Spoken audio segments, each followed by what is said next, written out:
vous êtes ici sur Histoire et Portrait. Le documentaire, Sékou Touré, héros ou dictateur, débute par un panorama de la situation coloniale en Guinée dans les années 1950. La Guinée, alors sous domination française, fait face à une montée des mouvements nationalistes qui réclament l'indépendance. Parmi eux, une figure se distingue, Sékou Touré, leader charismatique et militant syndicaliste. Le film plonge dans ses premières années, montrant comment il est devenu une force motrice pour l'indépendance. Notamment en 1958 lorsqu'il rejette l'offre du général de Gaulle de maintenir la Guinée dans la communauté française. Ce rejet audacieux fait de Touré un symbole de résistance en Afrique et consacre l'indépendance de la Guinée. À travers des témoignages d'historiens, de membres de sa famille et d'anciens compagnons de lutte, le documentaire dresse un portrait héroïque de Touré dans les premières années de son règne. Il est décrit comme un visionnaire et un fervent panafricaniste, rêvant d'unir l'Afrique pour libérer le continent du néocolonialisme. Ses discours enflammés et sa volonté de bâtir une Guinée autonome suscitent l'admiration de nombreux Africains, en particulier pour sa politique de nationalisation des ressources et sa méfiance envers les puissances étrangères.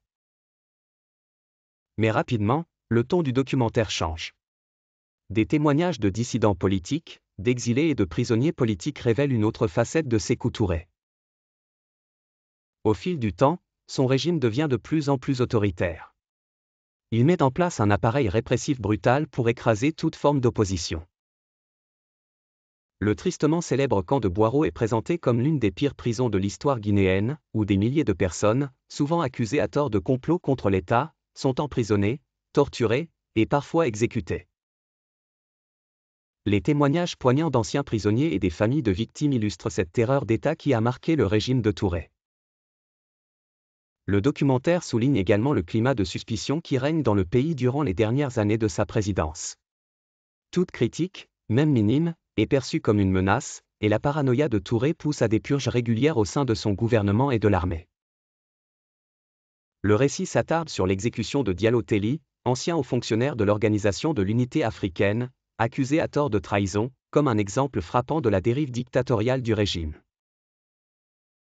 Cependant, malgré ses aspects sombres, certains témoignages dans le documentaire défendent Touré, affirmant qu'il a toujours agi dans l'intérêt de la Guinée et de l'Afrique. Ils soulignent qu'il faisait face à d'énormes pressions internationales, notamment de la part des anciennes puissances coloniales, et que sa fermeté était nécessaire pour maintenir l'unité de son pays. Il pointe également ses succès en matière de développement infrastructurel et d'éducation.